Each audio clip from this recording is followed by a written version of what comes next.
Hi.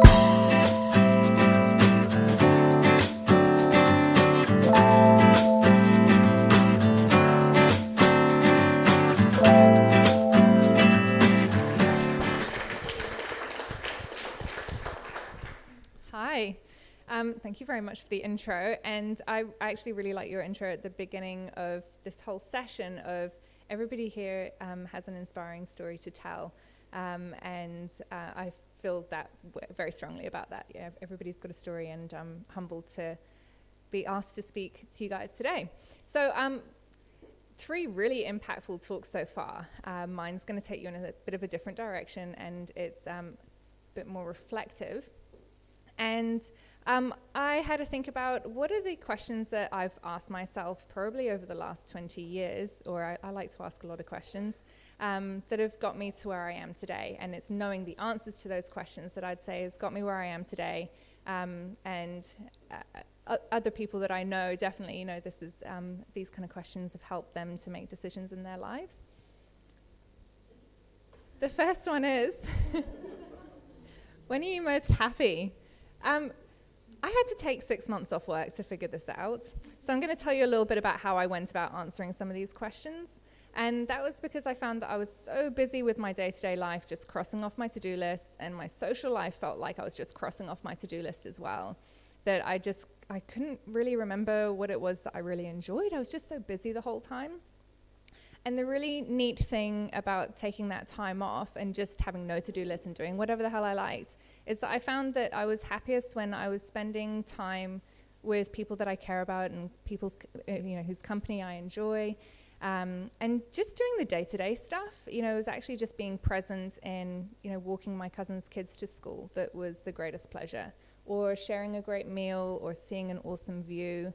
But the key thing was actually just being present, but those moments are there every day. What matters most to you and why? This was actually a question that I had to answer for a Stanford MBA application, and I had to answer it in 250 words. And it was actually really, really hard to do and took a long time and a lot of thinking. But now understanding this is really powerful for me to make decisions around what I want to do with my time and my work. For me, it's all about connection, and on a personal level, that's feeling connected with family, which came through and friends, and actually team and community, but that sense of connection with other people. And then in my work, it's creating environments in which people can thrive. And knowing that about myself just really helps me to make decisions of what I work on and how I go about my work. What problem do you care deeply about solving?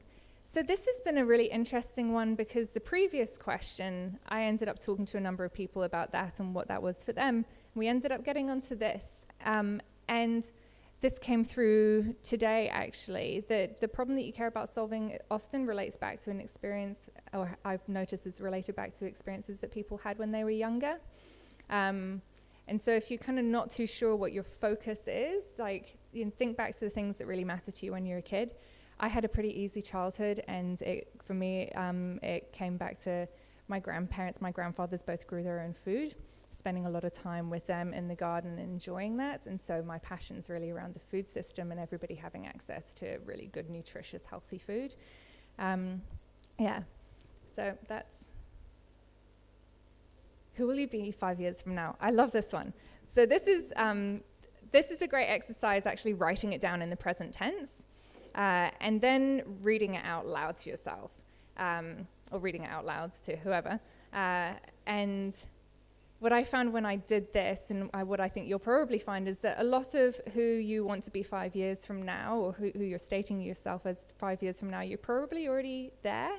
And it's really empowering to figure that out. You just kind of need to own it. And it's also great to reflect back on, actually. And read that in the future and realize that you're probably achieving it. If you had no need for money, what would you do with your time?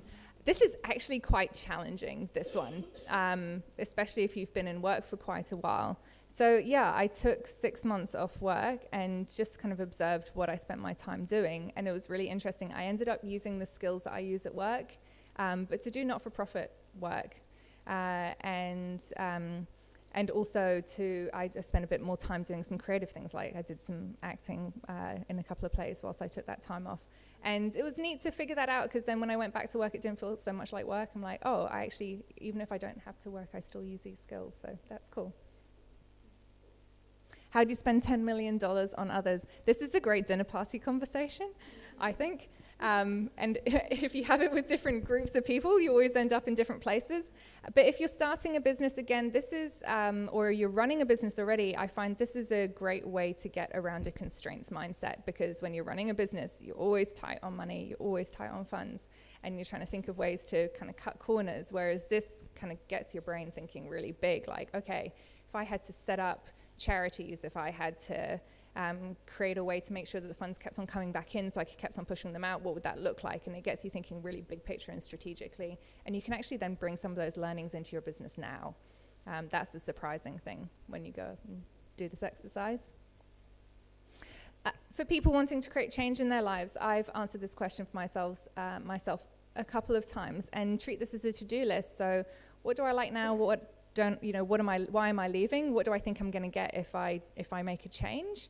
Again, I found that I've often been able to integrate those things into my current role, or the work that I'm doing. It's just a case of reframing it. Or if you know what you really love about your current role that you miss, you can actually find creative ways to make those things happen. So if you really enjoy working in an office but you want to work for yourself, there are co-working spaces.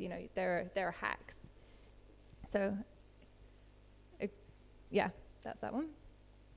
What are you naturally great at? This, I actually think can be really quite hard to define, and then to articulate, to be able to tell other people confidently. And I had a real gift at AT 2 years ago that we were all given a book called Strengths Finder. And you fill out a survey and it tells you your strengths. It basically just tells you who you are. It basically tells you back your personality, but in a way that are articulated as strengths that you can then communicate to other people. And yeah, really empowering to be able to do that and answer that question when people go, what are you great at? What activities do you lose track of time doing? So this is really your flow. So where do you just lose yourself? Where are you? When you lose track of time, you're probably doing something that uses your skills and that you really enjoy. And when you know this, you can make more time for it and integrate it into your work and life more. What have you enjoyed most about the places you work? So I'll try and speed this up. So this has been a really valuable one. I probably used this about 10 years ago and realized that I love working with people who are experts in their field and take their work seriously, but don't take themselves too seriously. And kind of working through, and I kind of mash that together through, I liked working with this person, and I like working in that culture, and I like working in that space. What does ideal look like for me? And then it was really easy when I was out talking to people that I could potentially work with, because I could tick the boxes off. I knew exactly what I was looking for. And how do you like to work with others? Again, really great to be able to communicate this. Like, I know I like to be quite loose in the way that I work and not have too many parameters and be creative and work collaboratively and bounce ideas off people. And then there are people like, they want a really clear brief and to be left alone so they can make it happen. And so knowing yourself and how you like to work and being able to communicate that to others, I found that really valuable to just be able to come out with it when I'm first getting together with a new team.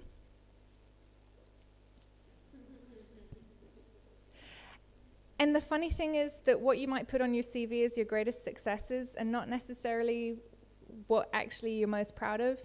And coming back to the purpose conversation that we had in the earlier talks, like for me actually what I'm most proud of are things like being a founding committee member for Auckland Young Professionals and winning the awards with Laura, with Garden Genie, and then what I'm doing now with Tech Week. And that's because they all have a really moving purpose for me. Yeah, and again, reflecting on that, great to be able to bring that back into the day-to-day. There we go. It's 12 questions.